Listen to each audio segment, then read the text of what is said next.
Surely you've heard the Bible verse, God moves in mysterious ways. My friends, God is not a bank robber. Let's address that one. So what about the Bible verse, God moves in mysterious ways? It's not in there.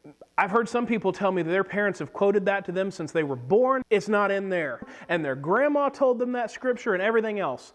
Guess what? It's not in there. But my grandma, no. But no. But no. It's not in there. See, this is a phrase that I have heard a lot as a pastor and as a counselor. I've heard this many, many times, and I've even used it a couple of times, right? We tend to think that God moves in mysterious ways, but He actually doesn't. God is pretty transparent. He doesn't use a mask to cover Himself up. He's not a bank robber or some shifty person that is doing things and needing to keep everything on the down low.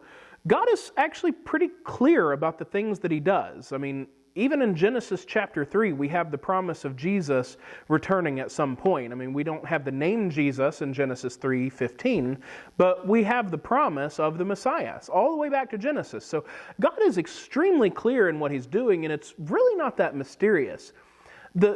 I think that when people use this phrase, which is not in Scripture, I think when people use this phrase, what they're trying to communicate is they don't understand what God is doing.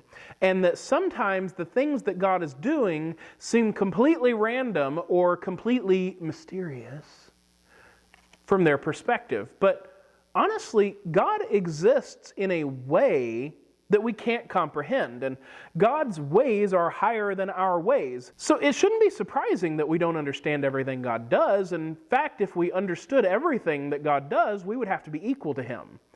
We're not equal to Him. So again, it shouldn't surprise us that we don't understand everything God does, right?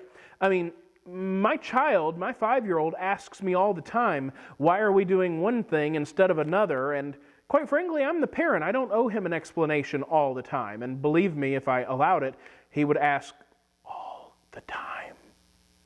Someday he'll watch this video. Love you, buddy.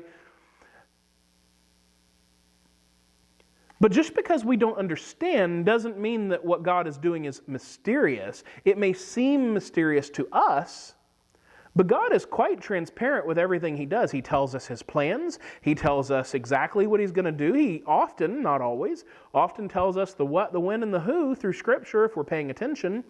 But in our own personal lives, He doesn't come down and give me a daily agenda. So I may not understand what God's doing, but that doesn't mean that He is mysterious as if He is cloaked in some mystique that can't be figured out. God even gave us an entire thing called the Bible, made up of 66 books written over a couple of thousand years to help us understand Him. So God moves in mysterious ways is not in Scripture. I think it is an attempt to understand something that we can't understand, just like my 5-year-old can't understand the reasons that I do things that I do. It's still not mysterious. There is a logic behind it, and I've often been clear enough on it. He just doesn't understand because of his limited understanding. Well, if that's true of me and my 5-year-old, how much more true would that be of God and His creation? Think about that one. Guys, if you appreciate this content, make sure to hit like and subscribe. We could use your support, both in sharing the video, putting it up on your social media, hitting the like and the subscribe, and then if you want to help financially, we could definitely use that for our fundraiser as well, and you can find that information in the description. Guys, thank you very much, and God bless.